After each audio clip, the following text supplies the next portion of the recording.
comecei a tratar os pacientes que tinham passado por várias quimioterapias, radioterapia, cirurgia, e não tinham nada funcionado, coitados.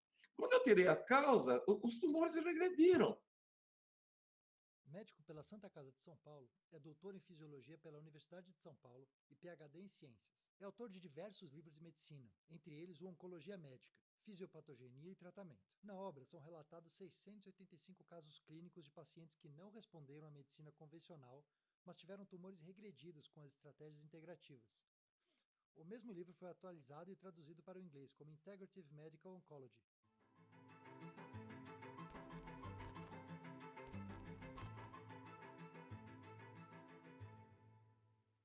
Meu nome é José de Felipe Júnior, eu me formei pela Santa Casa de São Paulo em 1970. Eu tenho 50 anos quase de medicina.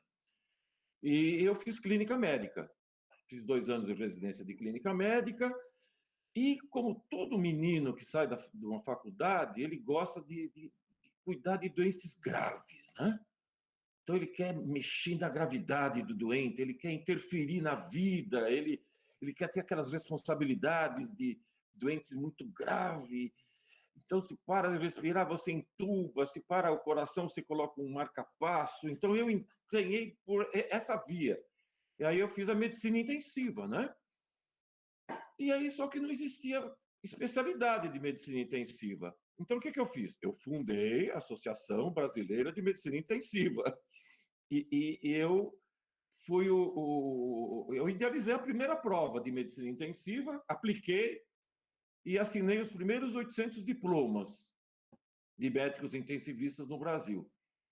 Só que chega uma hora que você vê que você pega doentes tão jovens com infarto, tão jovens com câncer, tão jovens com tantas doenças, e eu fiquei pensando, acho que está na hora de você pensar mais numa prevenção de doenças do que no tratamento delas, né?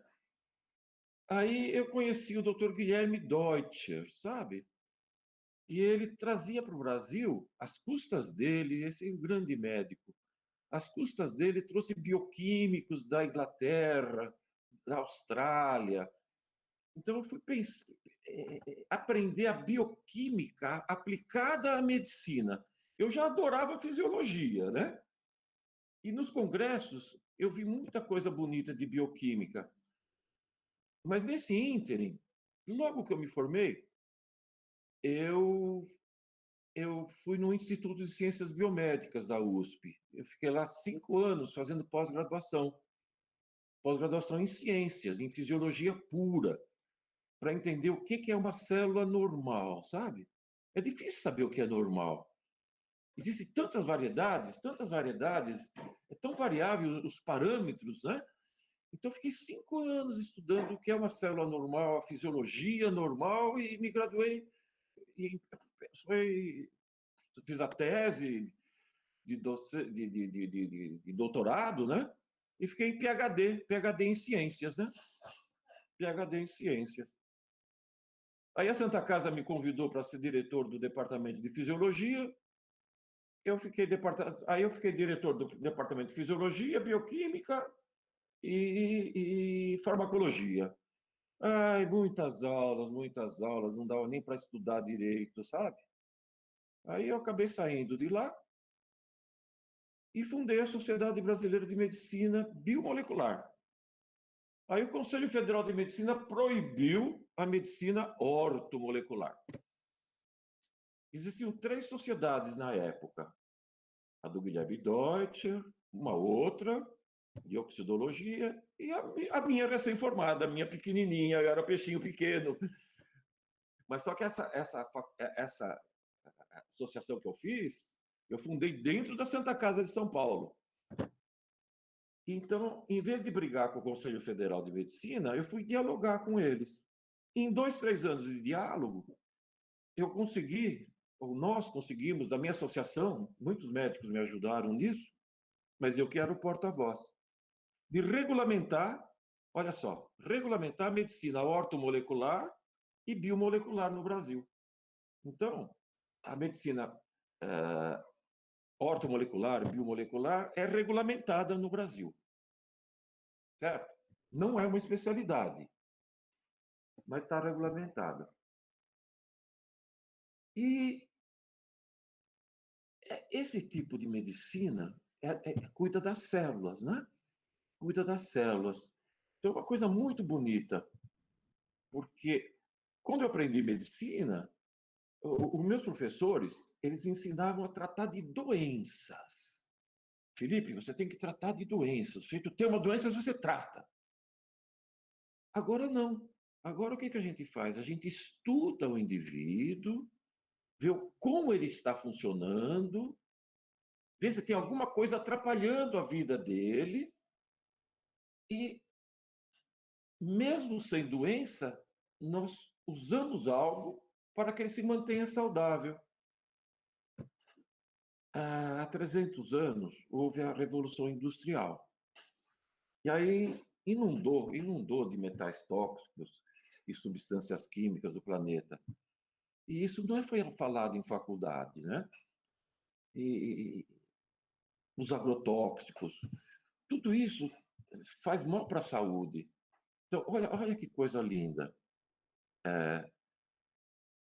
Nós aprendemos que uma próstata grande não tem jeito de diminuir, só cirurgia. Não, não, errado. Se você tirar metal tóxico, tirar agrotóxico, colocar os nutrientes em ordem, afastar alergia alimentar, cuidar das glândulas, afastar zona geopatogênica, a próstata diminui. A próstata diminui. Mesma coisa, ateroma. Ateroma só cirurgia. Não, não. Você consegue mexer no ateroma. Não pode estar calcificado, né? Calcificado não tem jeito. Mas tem jeito na fase inicial, na fase média. Eu tenho fotos disso, muitas fotos de redução de ateromas, né? O que mais? Um fígado gorduroso, esteatose hepática. Vai ficar com... Não, não vai ficar com esteatose, não. Vamos tratar isso, vamos cuidar desse indivíduo. Aí eu recebi pacientes com câncer, eu falava, meu Deus do céu, como sofre esse pessoal, né? Quimioterapia, como é ruim, como sofre, e a eficácia é tão pequena. Então, eu fiquei, olha, eu peguei aqueles 5 anos que eu fiquei estudando as células normais, peguei tudo aquilo que eu tinha estudado, revi tudo, estudei profundamente o que é uma célula normal, o que é uma célula neoplásica, transformada, que chamam de câncer. Aí, eu cheguei a uma conclusão, isso há 25 anos atrás, que câncer não são células malignas, são células doentes por alguma causa. E células doentes precisam de cuidado e afastamento da causa, não extermínio. Então, com isso na minha mente, eu comecei a tratar com muito cuidado os pacientes, né? Um estudo de professores de oncologia da Austrália, nos 22 tumores de adultos sólidos mais frequentes, mostra que a quimioterapia é eficaz em somente 2,1% dos casos. É baixíssima a eficácia da quimioterapia. Mas é isso que eles têm, eles não têm outro jeito. E eles acreditam nisso, sabe? Eles não fazem por maldade, é que eles acreditam nisso, eles têm isso só. Então, continua a quimioterapia. Continua a quimioterapia. Mas vai acabar. A quimioterapia está com seus dias contados. Está com seus dias contados. Quando você faz cirurgia em alguém, você corta o indivíduo, tira o tumor, e o que vai acontecer? O organismo vai fazer substâncias para cicatrizar, regenerar a ferida. E aí o que acontece? A cirurgia, por causa disso que eu estou falando, acorda metástases à distância, sabe? Então, até a cirurgia é perigoso fazer em alguém. Os pacientes meus de câncer de pâncreas que não fizeram cirurgia, grande parte resolveu. Os que fizeram cirurgia, acorda metástase à distância, no fígado. Às vezes até a biópsia, até a biópsia piora, porque acorda metástases à distância. Mas a gente tem que fazer biópsia, não tem jeito. Isso aí não tem jeito, tem que fazer. Agora, cirurgia, muita gente não precisa de cirurgia. Não precisa. Porque é tal coisa. Os médicos acham que esse é o problema. Então, tirando esse, está resolvido. Esse aqui ficou, esse aqui volta. Vocês entenderam isso? Ficou claro? Tanto dinheiro envolvido aí, bilhões de dólares, talvez até trilhões. Tem muito dinheiro envolvido, infelizmente. E nos Estados Unidos, lembra que eu falei que aquele trabalho foi feito na Austrália? Se ele tivesse sido feito nos Estados Unidos, esses médicos iam ser banidos da universidade. A ciência está muito corrompida, sabe? Os pesquisadores ganham royalties para fazer pesquisa. Se ele não fizer pesquisa, ele não ganha. Então, é difícil você ler um trabalho e acreditar naquilo que você está lendo, infelizmente. Sofistas, sabe? São os sofistas gregos voltando para a nossa era. São os sofistas. E, infelizmente, existe isso na medicina. Mas não são todos, não são todos. Eu tenho muitos pacientes que faleceram durante a quimioterapia. Muitos, mas muitos. Muitos. E nada é responsabilizado. Nada, nada, nada. O tratamento é esse. O protocolo é esse. É isso que tem que ser feito. Paciência. Tem um efeito colateral. Paciência. É assim que é tratado. É tratado de uma maneira muito irresponsável. Irresponsável. Se você for pensar nesse trabalho que eu falei para vocês, com 250 mil pessoas, olha, 250 mil pessoas, e que mostra que a quimioterapia citotóxica é eficaz apenas em 1,2%, você ia responsabilizar todos esses laboratórios pela baixa eficácia e alto custo. É uma coisa séria, seríssima. Quando você faz a quimioterapia e trata esse aqui, você consegue matar 90% dessas células. Aí a célula fica um tumorzinho desse tamanho. Você vai fazer o exame, nem aparece. Mas essas células, aquilo que sobrou, você acha que é mais fraco ou mais forte de sobrevivência? Mais forte. Daqui um ano, volta. Daqui um ano, volta. E volta bem forte, sabe? É por isso que tem a recidiva. Mesmo se você, com a quimioterapia, radioterapia e cirurgia, conseguir tirar totalmente isso daqui, o tumor, tirou, pronto, fugiu. Mas não tirou a causa. O que vai acontecer? Vai voltar o tumor. Toda doença tem causa. O câncer também tem a causa. E 95% das causas são ambientais. Isso é escrito nos livros. No ambiente tão tóxico que nós vivemos, pensa bem, uma paciente com câncer de mama. Essa mama teve um contato ou com vírus, ou com bactéria, ou com metais tóxicos, tipo chumbo, mercúrio, arsênico, níquel, ou agrotóxicos, ou radiações, né? Aí essa célula lá da mama, ela sofre. Ela sofre, até entrar num estado de quase morte. Olha só, um estado de quase morte. Aí forma-se um tumor. Forma-se um tumor. Então forma-se um tumor aqui. E aqui tem os vírus, bactérias. Onde que está o problema? Aqui ou aqui? Eu sempre achava que era aqui. Mas depois de tudo que eu estudei, eu achava que eu cheguei à conclusão que o problema está aqui, nas causas.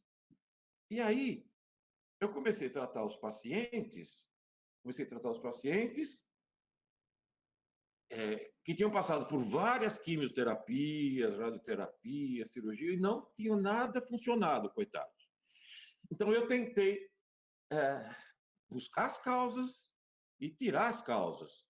E nesses 20 anos, eu coletei 685 pacientes, cujo terapia convencional, que é a minha formação, terapia convencional, que eu fazia também, não funcionou. Os tumores continuavam. Quando eu tirei a causa, olha que alegria que me deu. Quando eu tirei a causa, os tumores regrediram. Não foram todos, é claro que não, porque tem pessoas que já chegam num estado muito ruim, muito no final, né?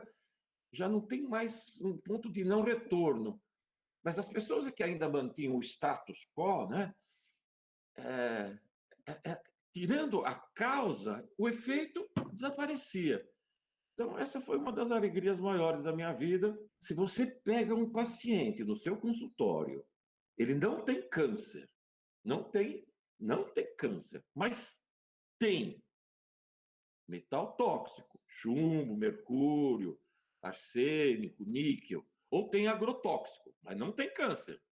Aí você tira do indivíduo esses tóxicos todos, o que vai acontecer? Você vai diminuir o risco desse paciente ter câncer, vai diminuir o risco dele ter depressão, geralmente chumbo dá depressão. Então você diminui. Isso é a verdadeira medicina preventiva. Isso que tá, aí que está a beleza dessa medicina. Agora, nota bem, o paciente não tem nada e tem um metal tóxico, você não vai colocar ele no soro, de maneira alguma. EDTA no soro, ótimo EDTA, mas não para ele, porque ele não tem nada. Então você faz homeopatia, quase sem custo, quase sem custo. Faz homeopatia CH30 e dá um fitoterápico. Em 4 meses, você tem 70%, 80% de chance de tirar esses metais sem custo, pessoal, usando homeopatia, gotinha, sabe? Então é uma coisa linda. Isso entusiasma, né? Isso entusiasma, porque sem custo, sem custo. Agora, se tiver câncer, se a pessoa tem o câncer, aí a gente coloca remédio na veia para tirar, em um mês, tirar tudo isso do paciente. Mas eu estou falando do mais importante. 40 pessoas dos meus pacientes, 40% dos meus pacientes aqui de São Paulo, classe média, média alta, hein? Tem metal tóxico. E não tem câncer. Você dá homeopatia, tira o metal tóxico, tira o agrotóxico e diminui o risco. Eu estou dizendo diminui o risco, não abolir o risco. Abolir a gente ainda não consegue. Acho que vai um dia nós vamos conseguir. Existem colegas meus, nossos aqui, que chegam para o paciente e falam: você não tem cura. Não tem jeito. Você precisa fazer alguma coisa na sua vida, porque você vai ter 3 meses de vida. Tem pessoas assim, sabe? Não são todos, não, viu? Não são médicos, né? São profissionais muito. Olha, nem. Como que se chama o pessoal que faz isso? Existe muita desinformação. Que a pessoa acha que câncer vai morrer. Imagina, mentira. Tem muita coisa a ser feita com câncer. Primeira coisa, não alimente o tumor com açúcar ou com alimentos que se transformam em açúcar. Tipo, não coma, então, batata inglesa, passa para batata doce. Não use mandioquinha, não use mandioca, não use abóbora. As frutas, não coma muita fruta. Coma as frutas de baixa frutose. Baixa frutose. Papaya pode comer 2, banana só 3, manga só meia manga. As frutas vermelhas à vontade, tá? Porque esse tumor funciona com açúcar, né? Então, diminua o açúcar, tire o leite e o queijo. Tira o leite e o queijo, porque a caseína alimenta. E tira as carnes, né? As carnes, todas as carnes. A proteína vai vir do grão de bico, do feijão, do ovo. O ovo pode. Coma bastante verduras, principalmente aquelas verduras que o pessoal gosta muito, brócolis, tipo do brócolis, rabanetes. Tem muitas substâncias antineoplásicas nesses alimentos, né? Faça exercício, 40 minutos por dia, 40 minutos por dia. Tome sol, olha só, 20 minutos, tá? 20 minutos no sol que o dermatologista não gosta, das 11 às 14. Porque o dermatologista não quer que você tenha câncer de pele. Mas esse câncer de pele aparece aqui, você vê, tira, e não tem problema, câncer de pele não mata. Mas a falta de sol dá outros tipos de câncer. Então pega sol, fica vermelho. O sol não só vai fazer a vitamina D, mas ele vai te dar fótons. Os fótons do sol, a ultravioleta, ela é antineoplásica, antiproliferativa. Pensa no seguinte, quando uma célula sofre, em estado de sofrimento, sofre, ela começa a sobreviver, sabe o que ela faz em primeiro lugar? Ela suprime genes, ela faz parar de funcionar genes supressores de tumor. Eu estou falando de epigenética. Então, uma das primeiras coisas que acontecem é a supressão de genes. Então, o que nós devemos fazer, em primeiro lugar, é acordar, reativar genes suprimidos. Existem 5 substâncias que fazem isso: a curcumina, a genisteína, o tanacetum partenium, o ácido gálico. Ácido gálico é óleo de semente de uva. E silibinina. Olha só, essas 5 substâncias acordam genes. Elas demetilam e acetilam a zona CPG, que é a zona do gene que funciona, citosina parcoguanosina. Então, uma das primeiras coisas a serem feitas é acordar genes. Outra coisa é estruturar a água citoplasmática, sabe? Por que a ressonância magnética aparece imagem? Porque a água está desestruturada, por isso que aparece na imagem. Então, você estrutura a água. Aí você usa ou nutrientes, que é trimetilglicina, milinositol, taurina, silício, para estruturar a água. Ou então um pool de ânions monovalentes que coloca na água para estruturar. Junto com isso, eu peço para a pessoa comprar na internet uma garrafinha para hidrogenar a água, sabe? Hidrogenar a água. Não é alcalinizar a água. Alcalinizar não adianta nada. É hidrogenar a água. Isso aqui na internet, compra na internet. Aí você aperta aqui, não sei se dá para ver aí o hidrogênio. Tá vendo esse hidrogênio? Esse hidrogênio cuida da mitocôndria, sabe? É o único antioxidante que você pode dar para um paciente com câncer. Que ele age lá na mitocôndria. A mitocôndria funcionando faz mais energia e o tumor vai desaparecendo devagarinho. É uma das coisas que eu faço. Agora, tudo aquilo que eu utilizo está escrito no PubMed, sabe? Tem que ter... esse livro aqui de câncer tem 8.000 referências bibliográficas do PubMed. Não é do Google, não é nada disso. E tem que passar pelo meu crivo, viu? Eu li uns 20.000 artigos, separei 7.000. Os outros estão fazendo propaganda, sabe? Você precisa ter muito cuidado com isso. Dos 20.000 que eu li, eu coloquei 7.000 aqui no livro. Então é isso que eu uso, coisas de pesquisadores. Agora, quando vejo uma coisa que funciona, no Japão, eu quero ver se eu tenho na Austrália, se tenho. Eu tenho que ter vários trabalhos mostrando a mesma coisa, aí eu uso. é estafante, mas é gostoso. É um quebra-cabeça. Eu gosto de quebra-cabeça. Esse tipo de quebra-cabeça. É difícil, não é fácil, não. Tudo aquilo que eu uso é para não judiar da célula, não fazê-la sofrer mais, sabe? Quando você para o sofrimento de uma célula e tira a causa, essa célula morre sozinha em 4 meses. Então, todos os meus pacientes, todos os cânceres que eu cuido,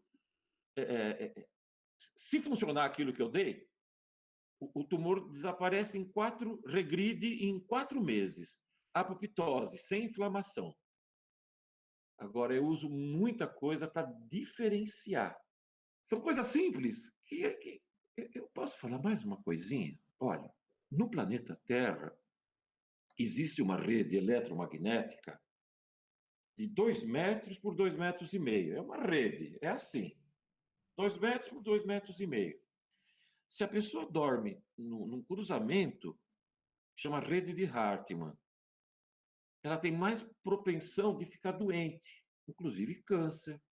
Ou então, se ela dorme embaixo de um... Aqui, ela dorme aqui e passa um rio por aqui.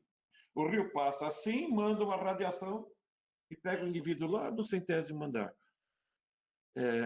Estou falando de radiestesia. Foi difícil isso entrar na minha cabeça de bioquímico, fisiologista puro, né? Mas é importante, sabe? É importante, porque essa radiação ela despolariza a célula. E uma célula despolarizada é uma célula que funciona mal. Então, às vezes o médico, nós cuidamos das coisas mais assim elaboradas, né? A bioquímica, a fisiologia, vamos cuidar das glândulas, vamos dar todos os nutrientes, vamos tirar o tóxico, vamos afastar a alergia alimentar.